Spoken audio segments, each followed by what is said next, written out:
आज हम बात करते हैं कि अमलियात में जो लोगों की गलत फहमियाँ हैं अमलियात के मुतालिक ना, कि अमलियात क्या है और क्यों करते हैं। जब इंसान रूहानियत के रास्ते पे चलता है तो उसको अमलियात किस हद तक ज़रूरत पड़ता है और क्यों ज़रूरी है। लोगों का ज़्यादातर गलत कॉन्सेप्ट यही होता है कि अमलियात से मतलब ये होता है कि किसी शैतान से मदद लेना या देवी देवताओं से मदद लेना। लोग ज़्यादातर इसी को अमलियात समझते हैं और यही कॉन्सेप्ट है और लोगों का यही माइंड है कि जो रूहानी करने वाले होते हैं वो भी ऐसा ही करते हैं माज़अल्लाह। जबकि अगर अमलियात को देखा जाए, अमलियात बिल्कुल ही मुख्तलिफ है। ये बुज़ुर्गों की अमानत आप बिल्कुल कह सकते हो। उसकी वजह बेसिकली ये है कि अमलियात और रूहानियत में क्या फ़र्क है। जब कोई शख्स इस रास्ते में दाखिल होता है तो सबसे पहले उसके तवज्जो की जाती है, उसकी इस्लाह की जाती है, यानी कि उस पर तवज्जो इस्लाही की जाती है, उसका बातिन पाक किया जाता है, अंदर की गलाज़त क्लियर की जाती है। अच्छा, अमलियात बेसिकली अमल से है। अमलियात कोई अलग नहीं है, रूहानियत कोई अलग नहीं है। बेसिकली अगर देखा जाए, बुज़ुर्गान दीन जब अपने मुरीदों की तालीम और तरबियत करते हैं तो उसको कल्ब की सफाई के लिए ना कोई ज़िक्र तालीम किया जाता है। उस ज़िक्र पे अमल करने का नाम अमलियात है।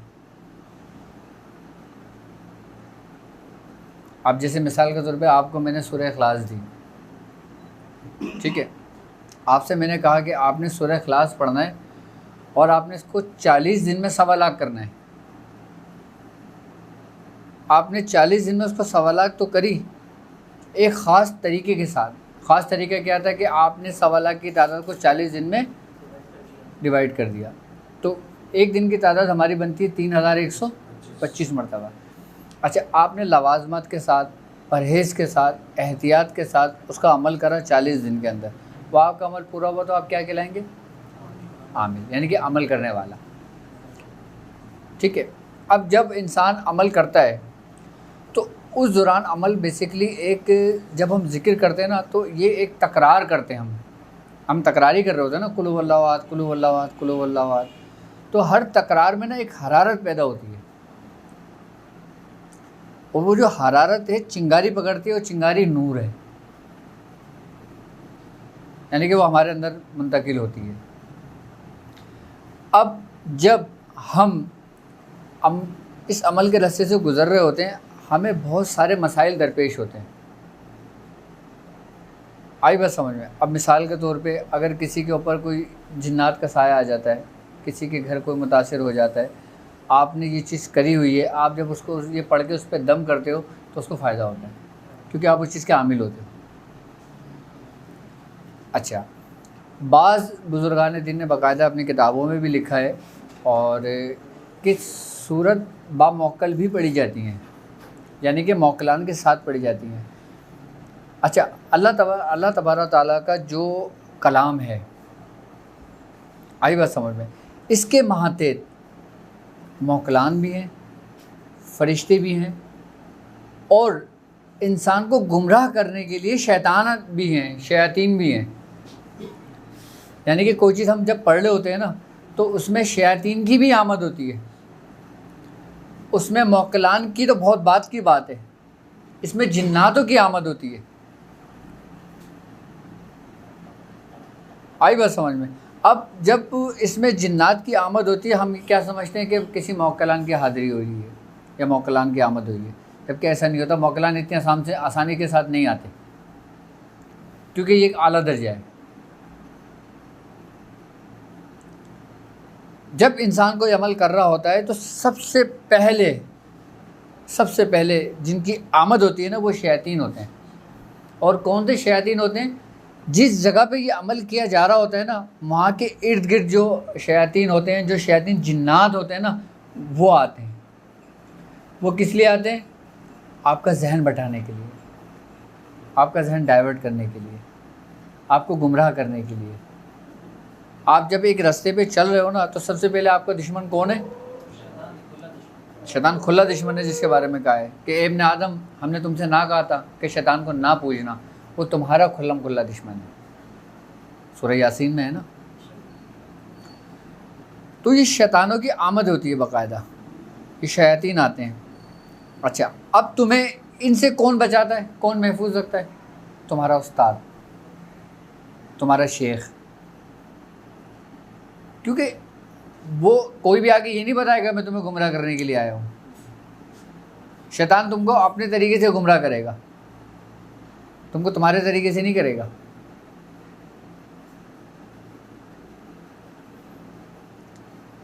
और जो सबक की तालीम दी जाती है ना कि आपने इसको इतना पढ़ना है तो आपने उतना ही पढ़ना है, उसकी वजह ये होती है कि 40 दिन ही क्यों अमल करते हैं हम। 40 दिन की क्या अहमियत है, क्या हैसियत है, क्या हकीकत है इसकी। 40 दिन ये इंसानों ने मुकर्रर नहीं किए हैं। ये 40 दिन का जो मामला है ना, ये अल्लाह रब्बुल इज़्ज़त ने ख़ुद तयन किए हैं लोगों के लिए। जैसे अल्लाह ताला कुरान में कहता है ना कि हमने मूसा को 30 दिनों के लिए बुलाया कोहे तूर पर, और फिर 10 दिन बढ़ा दिए और उसको 40 दिन में मुकम्मल कर दिया। तो ये 40 दिन का फिगर तो अल्लाह रब्बुल इज़्ज़त की तरफ से है और इसकी बड़ी बरकतें हैं। अच्छा, जितनी भी दावतें दी जाती है ना, वो 40 दिन तक ही मुहित होती हैं। तो हमारे अंदर गलत फहमी क्या पैदा हुई है कि अगर हम अमलियात का नाम लेते हैं या आमिल का नाम लेते हैं तो हमारा दिमाग सीधा गलत कॉन्सेप्ट की तरफ जाता है कि यार ये गलत काम करता होगा। अच्छा, जब आमिल ये अपना अमल मुकम्मल कर लेता है, ठीक है, मुकम्मल करने के बाद जब वो अपने आप को, अपने मामलात को दुनियावी मकासद की तरफ नहीं लेके जाता, यानी कि बक़दरे ज़रूरत रखता है उसको, तो फिर वो आगे बढ़ता है। अच्छा, कुछ लोग ऐसे होते हैं जो इसी मकाम पे ठहर जाते हैं क्योंकि वो एक माफूकुल फितरत चीज़ें देख रहे हैं ना, एक ऐसी इसरापुर इसरार दुनिया देख रहे हैं या ऐसे मामला देख रहे हैं जो उन्होंने कभी नहीं देखा। वो ही समझते हैं कि यही रूहानियत है, यही दुनिया है, सब कुछ। अब जब आप उसको दुनियावी मकासद के लिए हासिल करते हैं,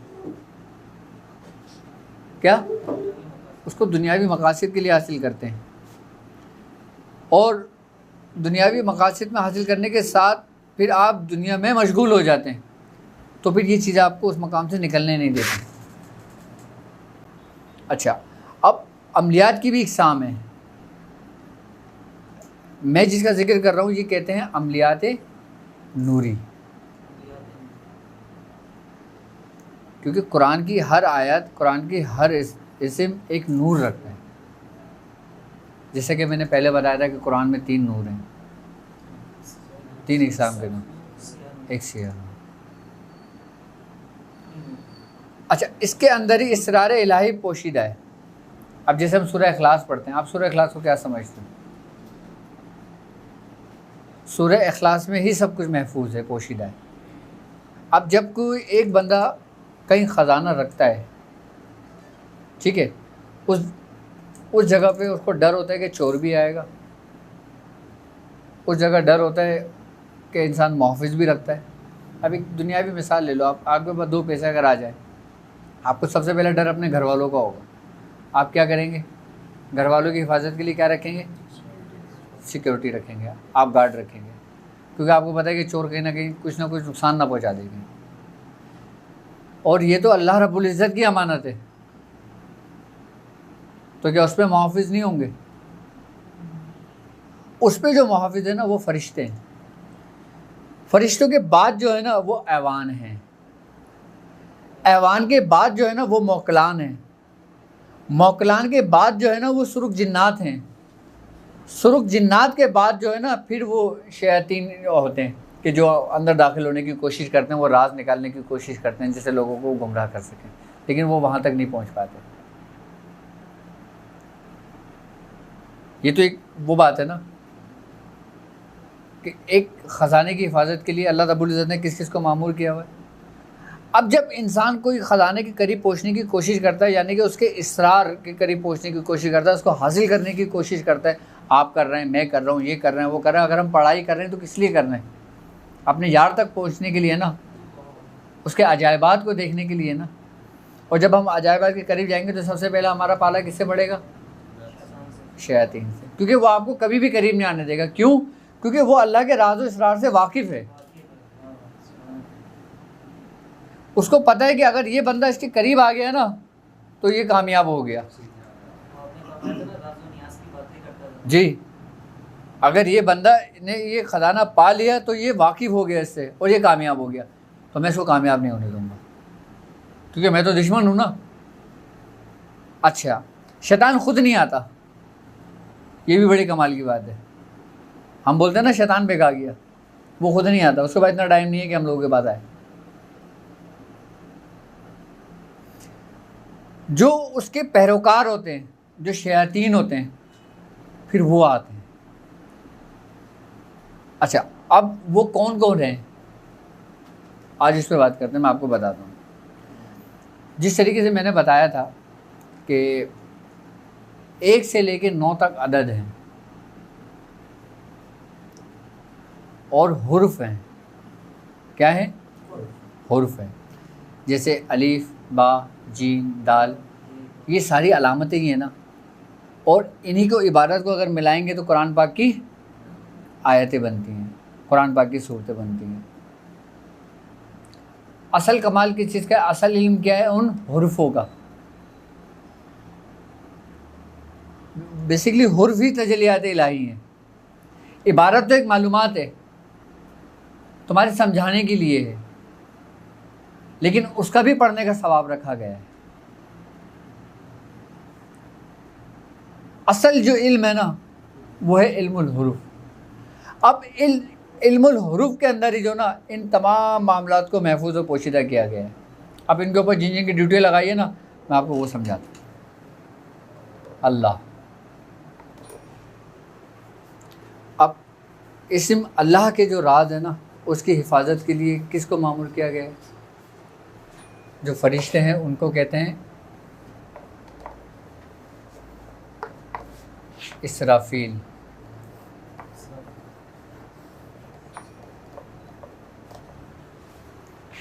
इसराफील। अब बा के जो इसमें इलाही है वो बनता है बुदहू, और इसमें जो फरिश्ते मामूर हैं वो हैं जिब्राइल।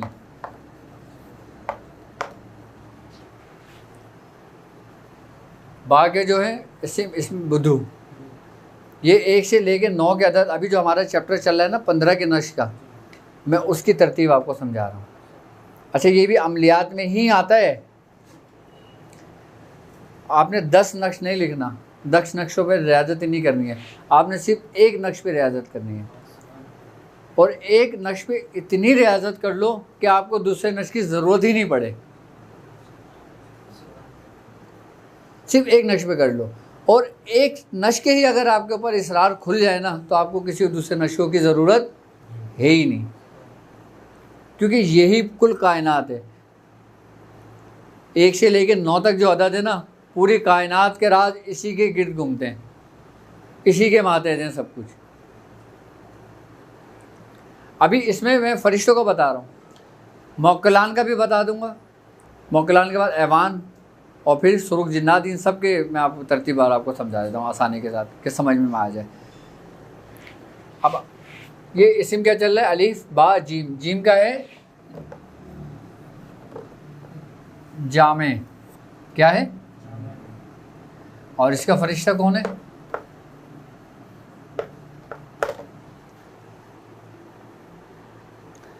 कलकाइल।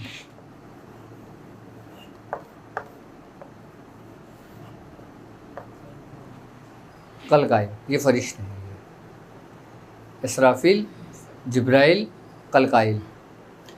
अब चौथा दाल का इस्म वो क्या है? दाइम।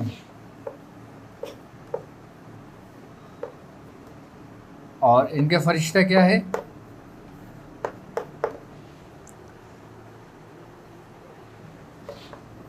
दरदाइल।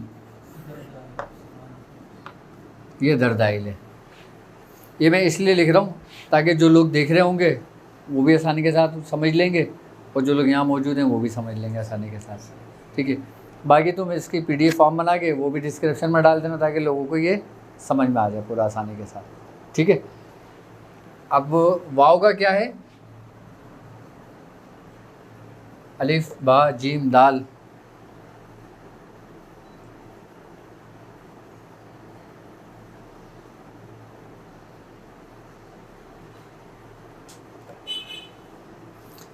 अब आ गया इस्म हादी,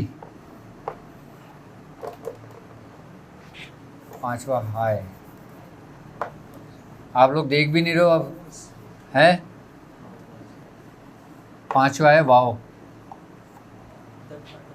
है नहीं बताओ अगर कोई गलती हो ना, तो क्योंकि अब मेरी एक गलती जो ना तकरीबन 1 लाख लोग देख रहे हैं, तो मुझे बड़ा संभल के चलना है। अगर ब्लैक बोर्ड पे लिखने में कोई गलती हो जाए तो मुझे बता दें ताकि उसको मिटा के सही कर दो। इंसान है, इंसान से गलती हो जाती है, जैसे भी हमने वाव की जगह हा और हा की जगह वाव लिख दिया, ठीक है ना। ये सिर्फ आप ही नहीं देख रहे, ये दुनिया देख रही है, ये समझने के लिए ये, ठीक है। अभी जो इस्म हादी है इसके जो फरिश्ते हैं वो क्या हैं, दुमाइल, दुराइल,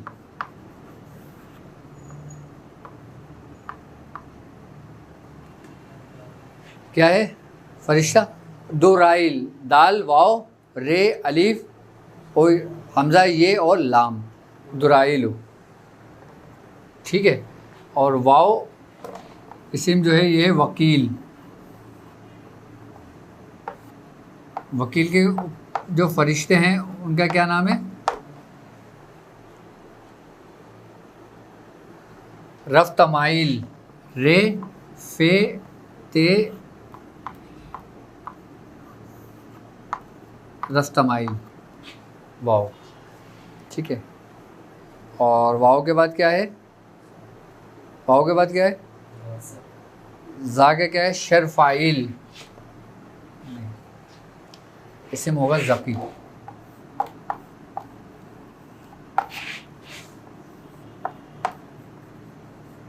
फरिश्ता,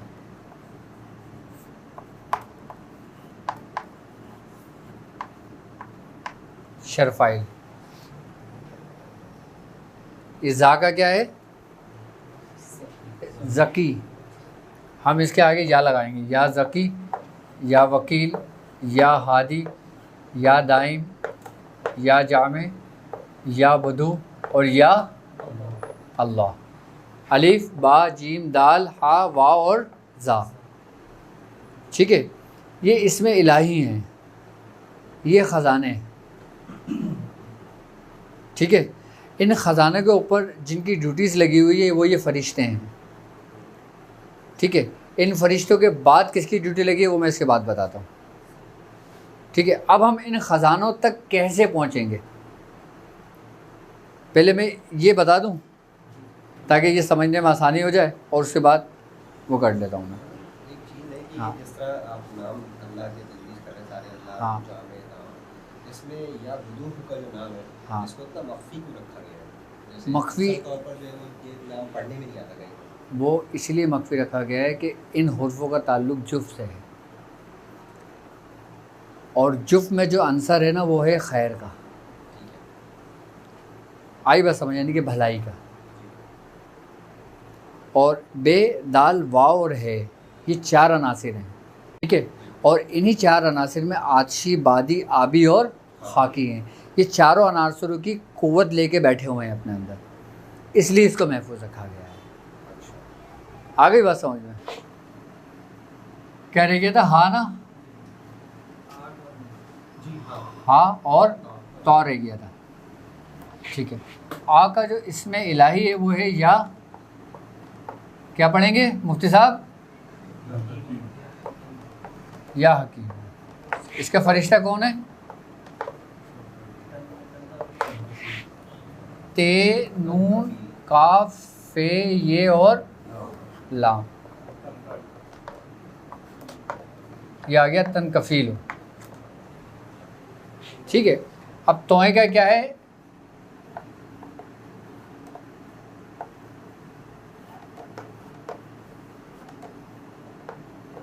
या तारिक, फरिश्ता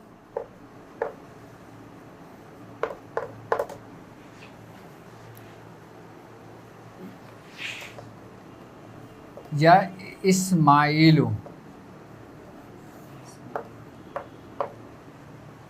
ये तोएगा या तारिक है, ठीक है। अब इस्म जो या तारिक है, तोएं अददों में बादशाह है, 9 का अदद है,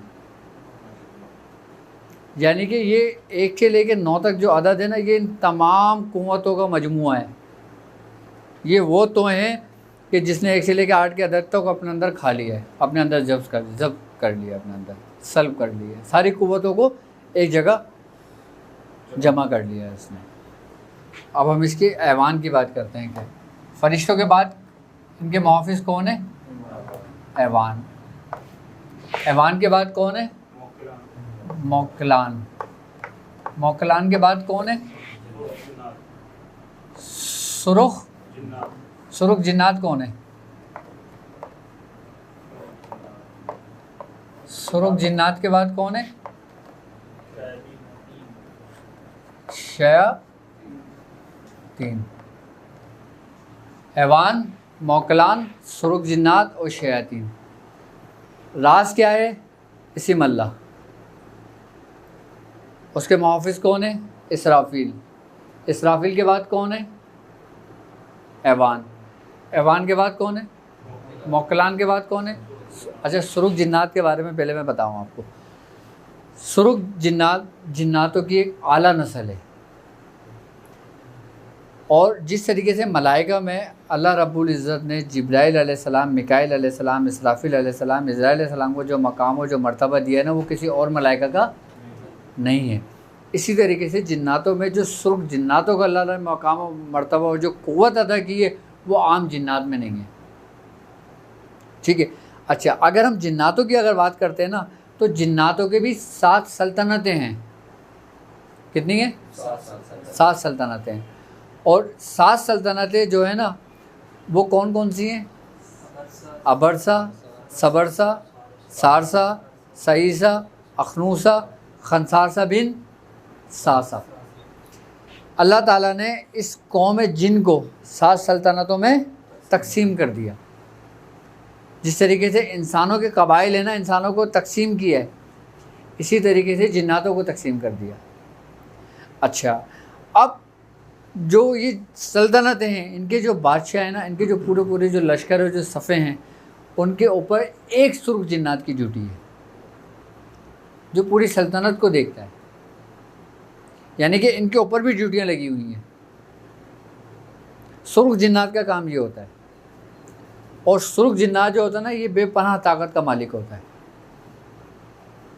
जो सुर्ख जिन्नात होते हैं, बेपनाह क़ुव्वत और बेपनाह ताकत के मालिक होते हैं।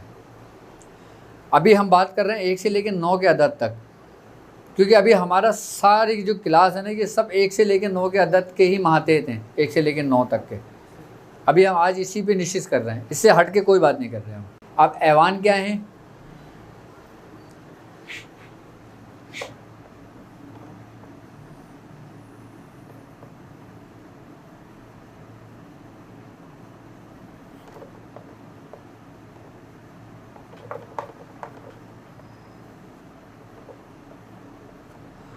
अतत हय्यालिन। अतत हय्यालिन, ये इसके ऐवान हैं। किसके? अलिफ के। इसराफिल के जो समझ लें कि असिस्टेंट कह लो, यानी कि उनके बाद जो हैं, वो कौन है? अतत हय्यालिन। क्या है? अतत हय्यालिन। अब दूसरे कौन है? मोकलान। मोकलान का तो मैंने बताया हुआ है ना। मोकलान कौन है? ये हो गए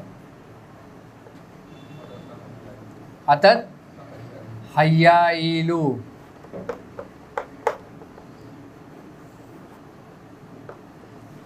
ये कौन है?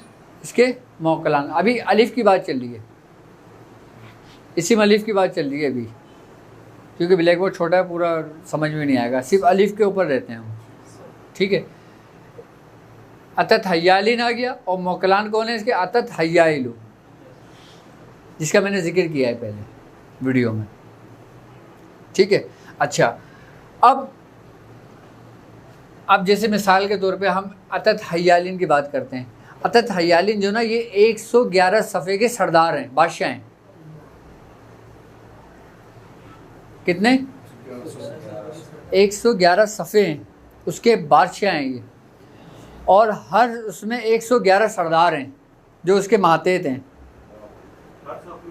हर सफ़ में 111 हैं, सरदार हैं, और हर सरदार के पीछे एक कबीला है। किसकी बात चल रही है अभी? अतत हय्यालिन की, जो ऐवान है। इसी तरीके से अतत हय्याइलु जो मौकलान है, इसकी भी 111 सफ़े बनती हैं। अच्छा, 111 सफ़े क्यों है? 112 क्यों नहीं है? 110 क्यों नहीं है? अभी हम किसकी बात कर रहे हैं? अलिफ की। अलिफ के अदद क्या बनते हैं? अलिफ का लाम के 30, कितने हो गए? 30 और 1 31। फे के 80, 80 और 30 110 और 1। अलिफ आप लिखोगे तो ऐसे लिखोगे ना, अलिफ कितने बन रही हैं? 111 अदद। अभी हम अलिफ पे रहते हैं खाली, और खाली अलिफ के ऊपर हम बात करते हैं। ठीक है। और ये वही अलिफ है जो अल्लाह इस्म का है, अतत हय्याइलु। ये इसके भी 111 सफ़े हैं, और 111 सफ़ों का ये बादशाह है, और हर सफ़ में 111 सरदार हैं, और उसमें फिर कबाइल हैं इसके। इनसे काम लिए जाते हैं असल, अगर तरीक़ेकार आपको पता है। सुरुख जिन्नात क्या हैं इसके? क्या है?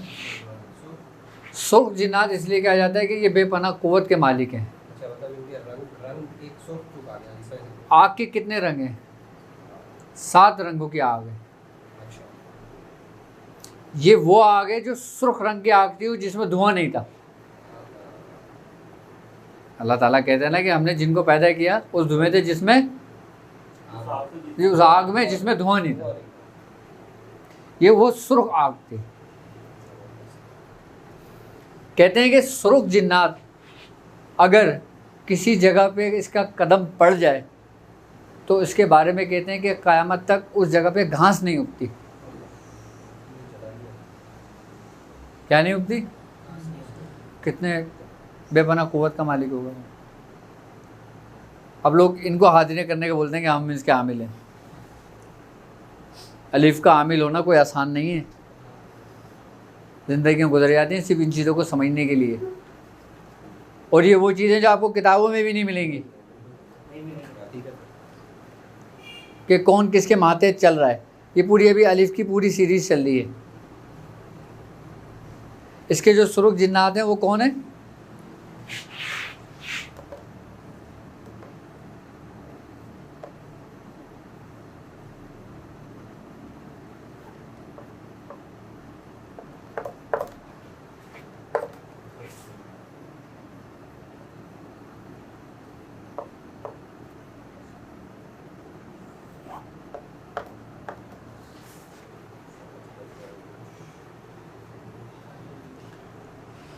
अतत हय्यायुशिन।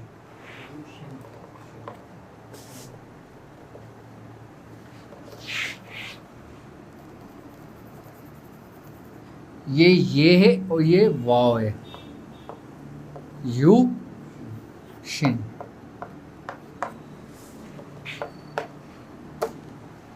अतत हय्यायुशिन, ये कौन है? ये सुरुख जिन्नात हैं। अच्छा, हम अब इसमें इलाही पे आते हैं। इसमें अल्लाह है, ठीक है। फरिश्ता इसराफिल, इसराफिल के अगर असिस्टेंट कहेंगे तो कौन थे? अतत हय्यालिन। अतत हय्यालिन के असिस्टेंट कौन है? अतत हय्याइलु। अतत हय्याइलु के असिस्टेंट कौन है? ठीक है। अब जब इंसान दाखिल होता है तो वो शुरू से कदम रखता है। जब वो उसके करीब पहुंचता है तो उसका ताल्लुक़ जिन शयातीन से पड़ता है वो कौन है? अब यहाँ जगह नहीं है इस लिखने की ना, तो मैं यहाँ लिख देता हूँ। अलिफ तोएं तोएं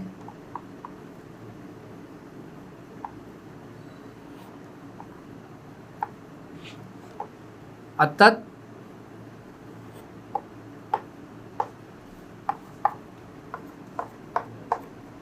ये कौन है? शयातीन। अतत हया शीन, अतत हया शीन, ये शयातीन है। आई बात समझ में? और यही अतत हयाशीन है। अच्छा, इसके भी वही मामलात हैं, वही काम है कि जो इंसान को करीब आने से रोकता है। किनके? इनके। अच्छा, इनकी जो ड्यूटी है ना, ये अपनी जगह साकिन है, इनमें तहरीक नहीं है। जब इंसान यहाँ तक पहुँचता है ना कि जैसे एक शख्स सोए हुआ होता है, अब सोए हुए शख्स को आप पहले क्या करोगे? हिलाओगे। जब वो हिलेगा तो उसको पता चलेगा दुनिया में कुछ हो रहा है, नहीं तो सोता रहे तो कोई खबर ही नहीं। क्यों कहते हैं? गौर व फिक्र। जब हम कोई चीज़ पढ़ रहे होते हैं, मैंने अभी क्या कहा कि उसमें एक हरारत, एक हिद्दत पैदा हो रही होती है, वो नूर पैदा हो रहा होता है। यानी कि वो जब तुम्हारा अपना अंदर का मन सोएगा, जब तुम्हारा अंदर का तन सोएगा ना, तो अंदर का मन जागेगा, और जागी हुई चीज़ जागे हुए से बात करती है। जिंदा जिंदा से बात करेगा ना, मुर्दा कभी भी जिंदा से बात नहीं करेगा। अब जब आपने अपने मन को रोशन करा, आपने अपने आप को जगाया, अपनी रूहानियत को जगाई, तो फिर आप किसके करीब आएंगे? अतत हयायुनिशी। फिर आपने इनको जगाना है। आई बात समझ में? एक होता है अब इंसान अपनी रूहानियत से काम लेना, एक होता है इन लोगों से काम लेना। अपनी रूहानियत से काम लेना बहुत आसान होता है, और ये चीज़ें वो हैं कि अगर एक दफ़ा आपके ताबे हो जाए ना, तो समझ लो कि आपकी नस्लों में काम आती हैं। और इसकी मिसाल ऐसे जैसे ख्वाजा मोइनुद्दीन चिश्ती, आपने इस्म या वुदू पे बड़ी रियाजत करी थी। हाँ, इस्म वुदू के आप सबसे बड़े आमिल गुजरे, हज़रत ख्वाजा मोइनुद्दीन चिश्ती। आपने आना सागर को पूरे लोटे के अंदर भर लिया था ना, वो क्या था? वो इसी इस्म की तो रूहानियत थी।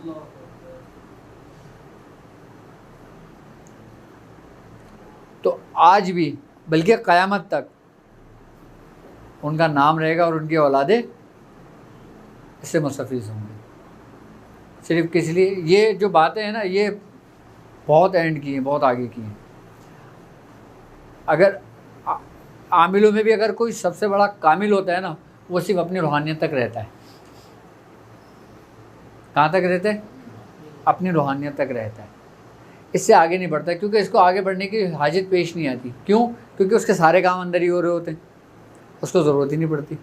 लेकिन सितारों से जहाँ आगे और भी हैं, लेकिन जो उस पर कनात नहीं करता, आगे और बढ़ने की कोशिश करता, तो वो यहाँ तक पहुँचता है। ये बात मैं वो बता रहा हूँ जो समझ लो कि बड़े जो जलील क़दर अंबिया कराम हैं, जलील क़दर औलिया कराम हैं, उन्होंने जिन पे रियाज़त करी, ये उनका वो है जो उन्होंने इसको सीना बसीना रखा है, नहीं जाहिर किए इनको मामला। हम उनको बिल्कुल सादा लफ्ज़ों में समझा रहे हैं, लेकिन यहाँ तक तो मुझे नहीं लगता कोई पहुँच पाएगा।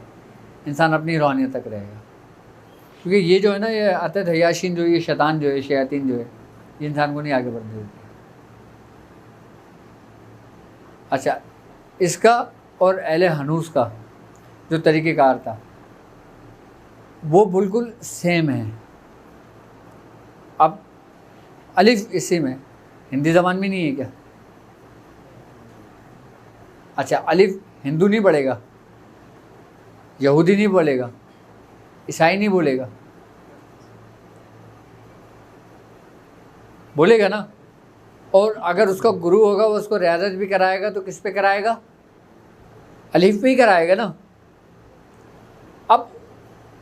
क्या उसकी रूहानियत जागेगी? सवाल पैदा होता है ना। वो क्या जागता है? वो शयातीन जागता है। और इसके अहले हनूस का क्या शयातीन है?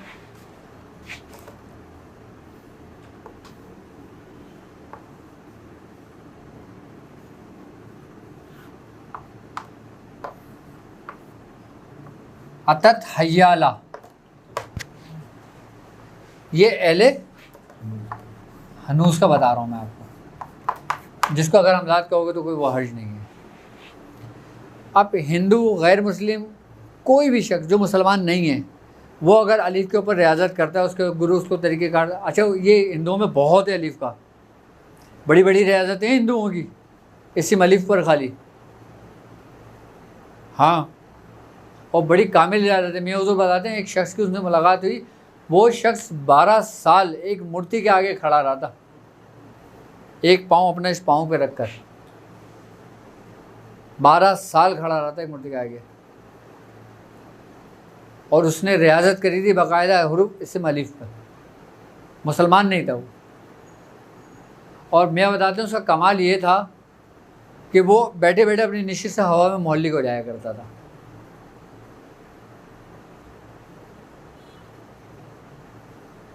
मियाँ हुज़ूर फरमाते हैं कि मेरी 40 साल पहले उससे मुलाकात हुई थी, और वो सिर्फ बकरी का दूध पीता था, कुछ खाता भी नहीं था वो।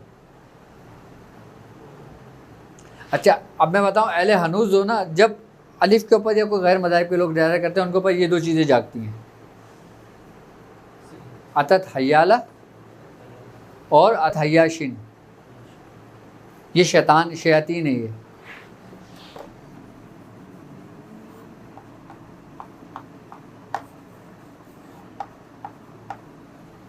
क्या है? ये शयातीन है। अब मैं इसके बारे में आपको बताता हूँ। तो मैं ये बता रहा था जो अहले हनूस जो है ना, ये अतत हय्याला जो है ना, ये अलिफ के ज़रिए इसको इस्म अलिफ को इन अस्मा के साथ मिला के बाकायदा मसान जगाते हैं, जिसको मैं बता रहा था कि अमलियात सिफली के अंदर आता है। अच्छा, इसका ताल्लुक़ फ़िलहाल हमारे मज़हब, हमारे उससे नहीं है, ये सिर्फ मालूमात के लिए मैं आपको दे रहा हूँ, ताकि अगर किसी अहले हनूस से आपका वास्ता पड़ जाए तो आपके लिए ये सिम काम आए।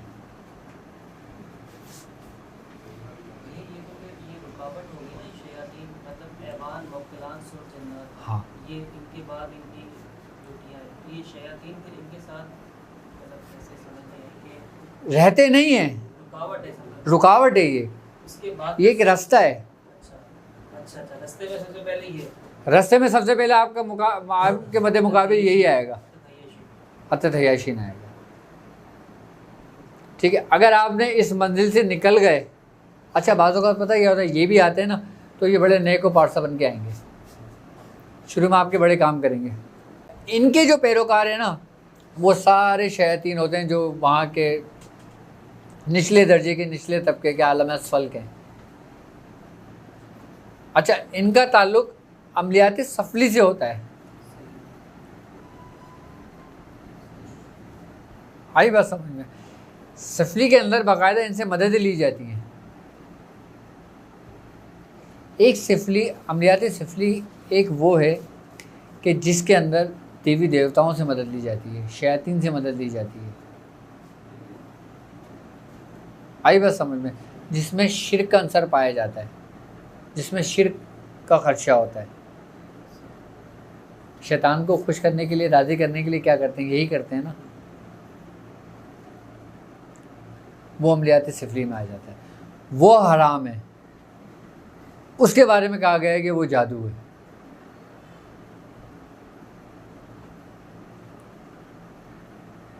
उसके बारे में कहा गया है कि जादू करने और कराने वाला दोनों जहन्नमी है। आई बात समझ में? अब अमलियात नूरी का मैंने बता दिया, ठीक है, यानी कि कुरान की आयत, इसमें इलाही में भी सिर्फ अलीफ का बताया है मैंने।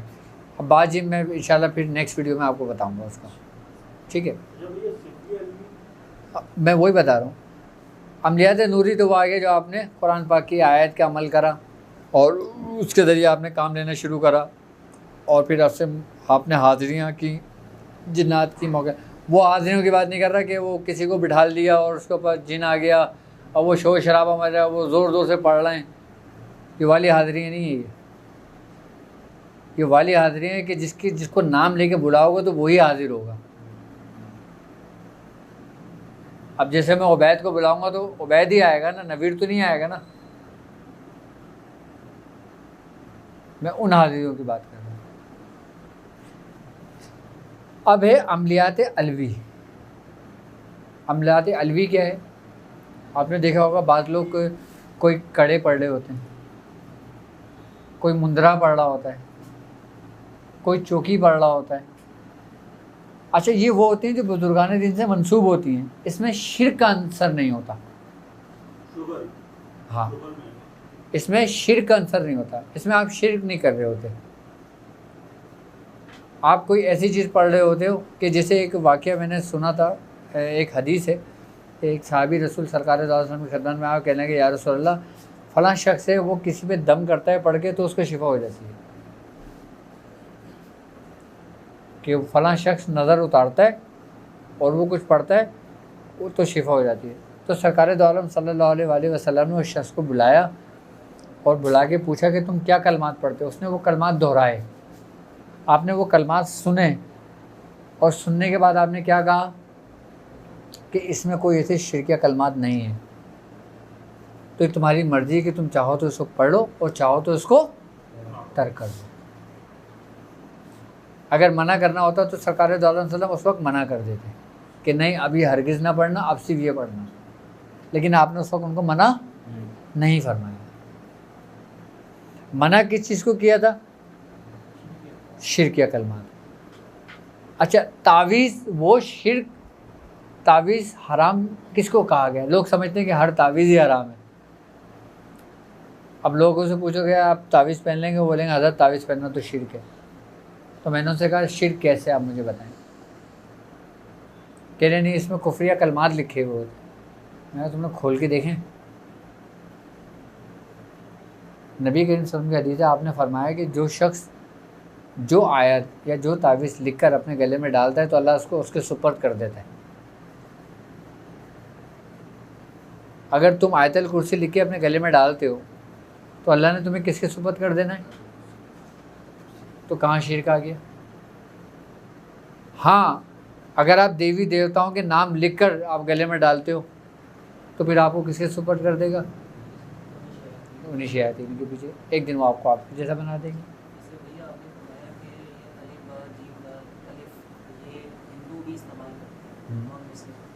अच्छा, हम लोग तो बिस्मिल्लाहिर्रहमानिर्रहीम लिखते हैं, फिर उसके नीचे जो भी नुमाइंदे या वैसे करके तावीज़ लिखते हैं। अगर वो बिस्मिल्लाह ना लिखे, मतलब बिस्मिल्लाह ना लिखी हो और ये इसी तरह के लफ्ज़ लिखे हों, तो क्या हम ये समझे कि ये किसी हिंदू ने दिया है? क्योंकि उसमें बिस्मिल्लाह नहीं लिखी, तो नहीं, बाज़ तावीज़ात के अंदर बिस्मिल्लाह नहीं लिखी जाती, तो ज़रूरी नहीं कि किसी हिंदू ने लिखे हो। हाँ, अच्छा, वो कौन से तावीज़ होते हैं कि जिसके ऊपर बिस्मिल्लाह नहीं लिखी जाती? वो तावीज़ होते हैं कि जब किसी को कुछ सज़ा देने के लिए होता है ना, या किसी को नुकसान पहुंचाने के लिए तावीज़ लिख के दिया जाता है, तो उसमें ये होता है कि इसमें बिस्मिल्लाह नहीं लिखी जाती। उन तावीज़ों में ये होता है। अच्छा, आपने देखा होगा कि मिसाल के तौर पे जैसे आपने ख़त व ख़ताबत का सिलसिला पहले चलता था तो उसमें लोग बिस्मिल्लाहिर्रहमानिर्रहीम लिखते थे, ठीक है।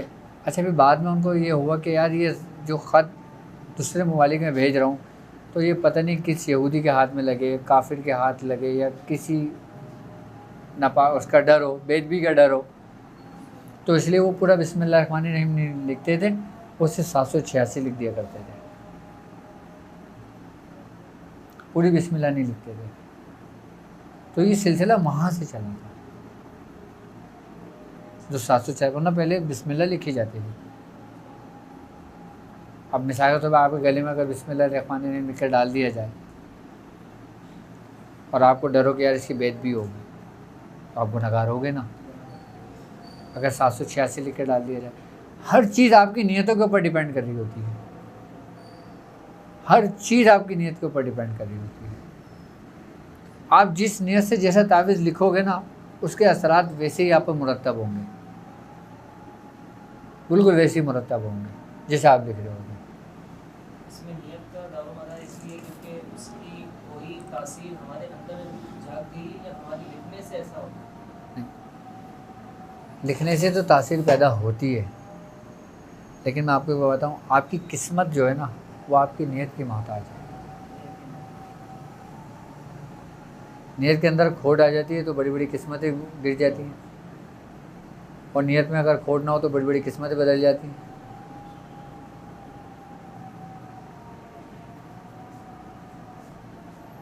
कहते हैं ना कि हर अमल का दारोमदार नीयतों पर। कुरान की आयत ने सारा फैसला कर दिया, यानी कि इसमें आपको सारा इख्तियार दे दिया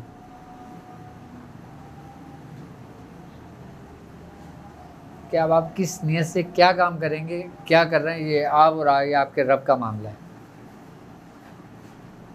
क्योंकि नीयतें वही देखते हैं। अमलियात नूरी क्या है समझ में आ गया होगा, सिर्फ एक इसी में सिर्फ अली का समझाया है अभी। अमलियात सिफली क्या है वो भी समझ में आ गया होगा, ठीक है। अच्छा, अमलियात सिफली के अंदर फिर जादू की भी इकसाम आती है, जिसको काला जादू कहते हैं। आई बस समझ में, अगोरी जादू कहते हैं, कोई बंगाल का जादू कहता है, कोई कबाला का जादू कहता है, कोई कीनिया का जादू कहता है। बेसिक तो सब यही होती बुनियाद अमलियात सिफली ही है, बस जितना जितना कोई बड़ा शैतान बनता चला जाता है वो उतने दर्जे पे पहुंचता चला जाता है।